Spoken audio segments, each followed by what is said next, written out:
Assalamualaikum warahmatullahi wabarakatuh. Apa kabar teman-teman? Bertemu lagi dengan saya di channel ini. Saat ini saya kembali bersama Pak Amir Hamzah, seorang pengamat intelijen dan geopolitik. Apa kabar Pak Amir?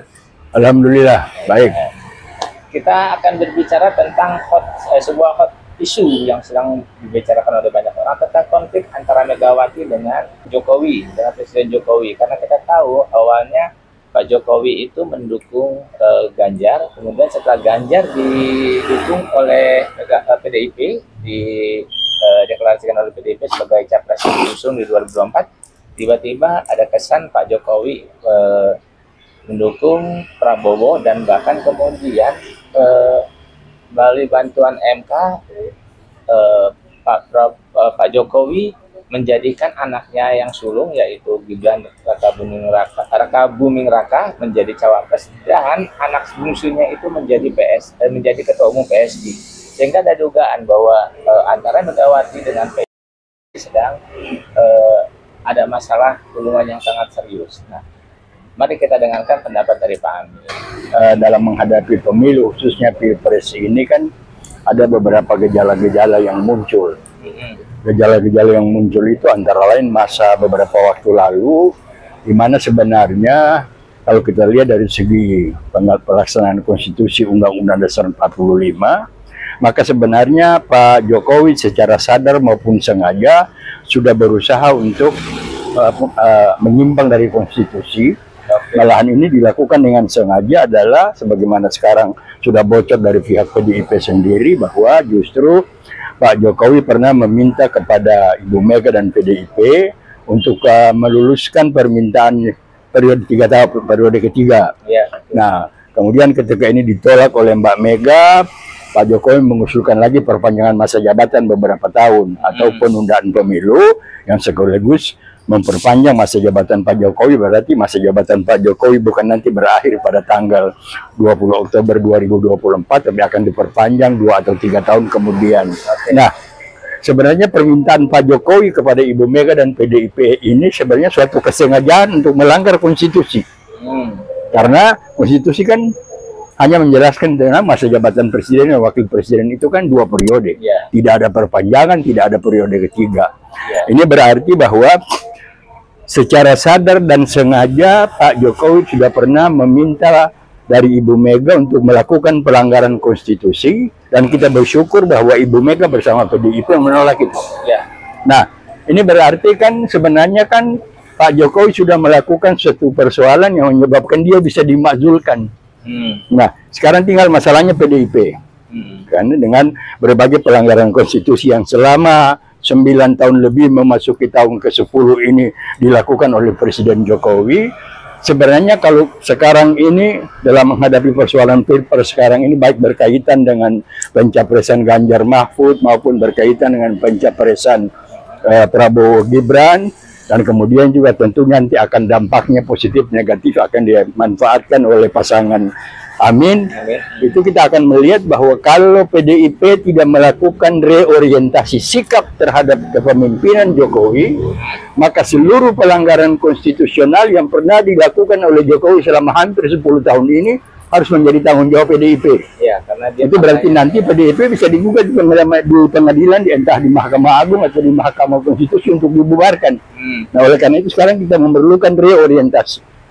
Reorientasi adalah bagaimana PDIP merubah sikapnya terhadap Jokowi.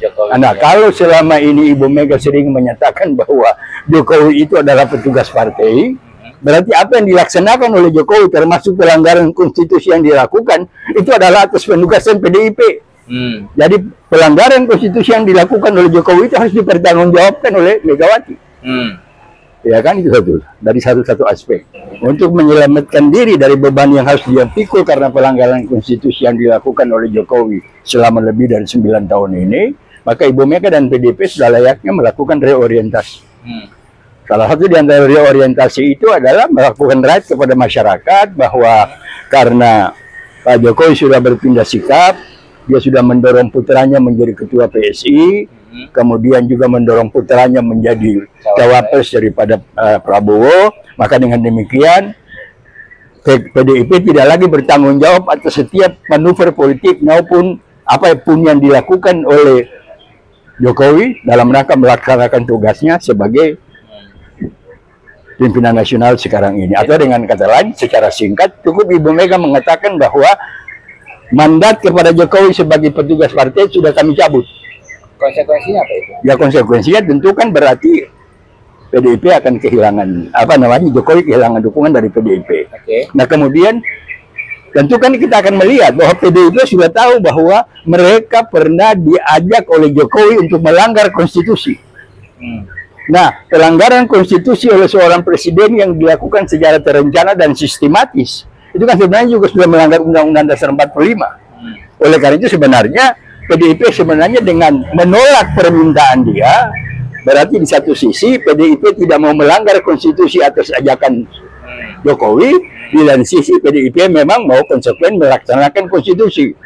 Nah, oleh karena itu, maka karena kalau PDIP mau konsekuen melaksanakan konstitusi, PDIP tahu bahwa Jokowi pernah berusaha mengajak mereka untuk melanggar konstitusi, maka Jokowi bisa diproses pemakzulannya sesuai dengan pasal 6A ayat 2, pasal 6 ayat 2, maupun pasal 6A ayat 5 Undang-Undang Dasar 45. Inilah yang barangkali ditunggu oleh masyarakat. Pertanyaan saya gini, kan kita tahu bahwa Jokowi ini petugas partai dari PDIP, dan kita juga tahu di bawah belakang pemerintahan Pak Jokowi ini ada oligarki. Nah, ketua partai itu bagian dari oligarki partai. Nah, sebetulnya kalau misalnya Pak Jokowi bersikap seperti ini, dia sebetulnya lebih tunduk pada oligarki di luar PDIP, atau dia sebetulnya masih loyal terhadap PDIP, hanya mungkin dia tidak berdaya untuk melawan kehendak dari oligarki. Itu nanti akan kita lihat pada apa yang selama ini dikatakan orang politik dua kaki. Tapi apa benar politik dua kaki, ataukah Presiden Jokowi sudah melakukan pengingkaran terhadap tugasnya sebagai petugas partai? Kalau dia melaksanakan tugasnya sebagai petugas partai, tentu kan Jokowi juga harus bersama-sama dengan PDIP dan Megawati yang sekarang berkoalisi dengan P3 untuk mendukung pencapresan Ganjar Mahfud. Nah, tapi kan di lain sisi nampak bahwa Jokowi lebih senang mendukung pencapresan Prabowo, dengan kata lain mendorong anaknya untuk menjadi cawapres dari Prabowo. Nah, pencawapresan Gibran menjadi cawapresnya Prabowo ini kan mengindikasikan kita beberapa hal. Pertama, untuk pertama kalinya seorang mantan jenderal yang pernah menjadi komandan jenderal Kopassus dikalahkan oleh ancaman dari seorang ketua Mahkamah Konstitusi. Ya.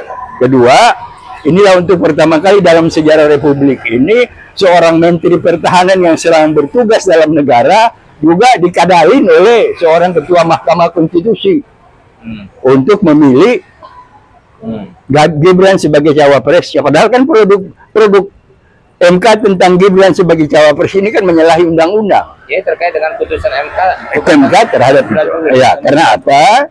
Karena Undang-Undang 45 menyatakan bahwa untuk menjadi presiden itu menjadi pasangan presiden atau calon wakil presiden kan diatur dengan undang-undang. Ya. Nah, keputusan Mahkamah Konstitusi itu kan bukan undang-undang. Betul. Nah, berarti bahwa pencawapresan Gibran ini kan menyalahi konstitusi. Nah, tapi kok Prabowo mau terima?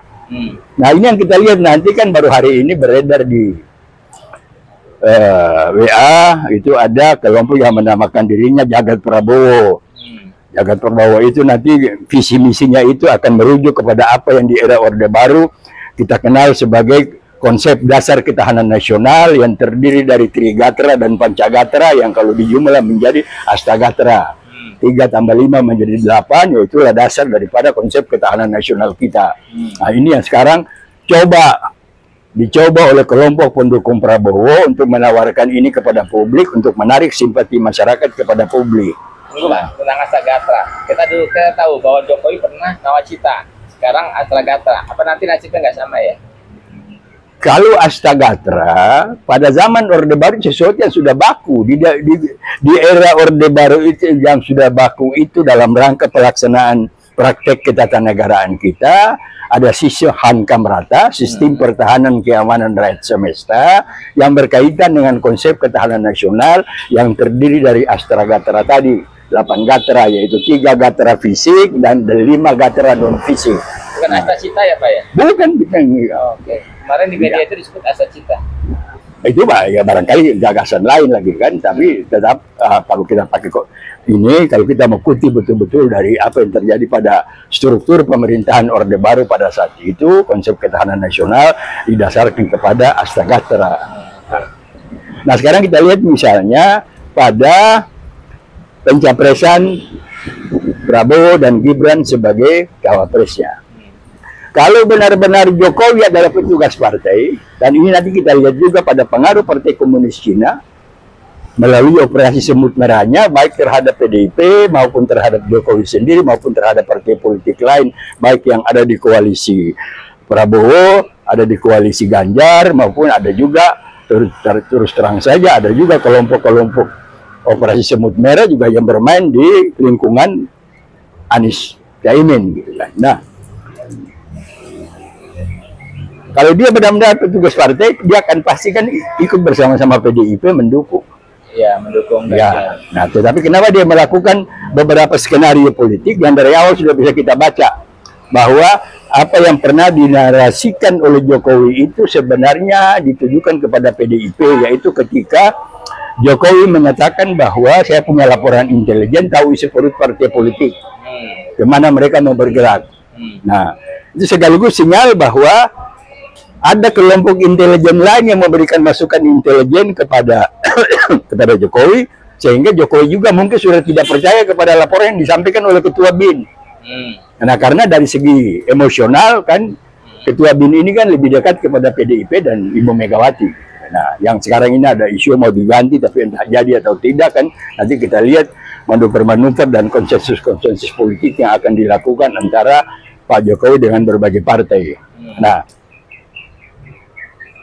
tetapi dengan dia meminta anaknya menjadi ketua PSI, ketua umum PSI, kemudian dia sendiri menjadi Dewan Penasihat PSI, kemudian juga anaknya dicawapreskan ke Prabowo, ini kan berarti sebenarnya sudah sebenarnya satu penghinaan politik terhadap Megawati. Sama saja ketika Kaisang dilantik menjadi ketua PSI kan Jokowi bilang, ente Megawati dengan anak saya udah setara, sama-sama ketua umum partai politik. Ya kan? Nah, jadi sebenarnya sudah cukup penghinaan politik, tamparan politik yang dilakukan oleh Jokowi kepada Ibu Mega dan kepada PDIP-nya. Sekarang tinggal tergantung kepada mereka untuk menyatakan sikap. Saya bilang reorientasi tadi, reorientasi sikap PDIP terhadap Jokowi, agar supaya PDIP juga bisa selamat dari tuntutan masyarakat bahwa PDIP pernah mencoba untuk melanggar konstitusi atau melindungi pelanggaran konstitusi yang selama hampir 10 tahun ini dilakukan oleh Jokowi. Tapi banyak yang curiga bahwa sebetulnya konflik antara Jokowi dengan Megawati ini sebetulnya hanya pura-pura, karena sampai sejauh ini meskipun Jokowi sudah dinilai melanggar ketentuan dari PDIP, tapi sampai sekarang ada sanksi dari PDIP. Nah, itulah tentu saja saya bilang tadi kan, untuk menjawab teka-teki itu agar masyarakat tidak berkesimpulan bahwa ada sandiwara, ada khusus co-understanding, special co-understanding antara Jokowi dan Ibu Megawati, maka tentu kan saya bilang tadi kan diperlukan segera secara terbuka Megawati melakukan reorientasi politik, antara lain untuk menyatakan bahwa kami tidak bertanggung jawab lagi atas segala tindakan ketatanegaraan maupun tindakan politik maupun manuver politik maupun cawe-cawe politik yang dilakukan oleh Jokowi, karena dia bukan kader, dia bukan petugas partai kami lagi. Oke, nah teman-teman, demikian penjelasan analisa dari Pak Amir Hamzah tentang konflik antara Megawati Soekarno Putri dengan PDIP dengan Jokowi yang memang saat ini sedang menjadi topik bahasan oleh masyarakat, terutama oleh para pengamat yang terus-menerus mengamati manuver-manuver politik yang terjadi di tanah air. Kita ketemu lagi di lain kesempatan. Assalamualaikum warahmatullahi wabarakatuh. Waalaikumsalam warahmatullahi wabarakatuh.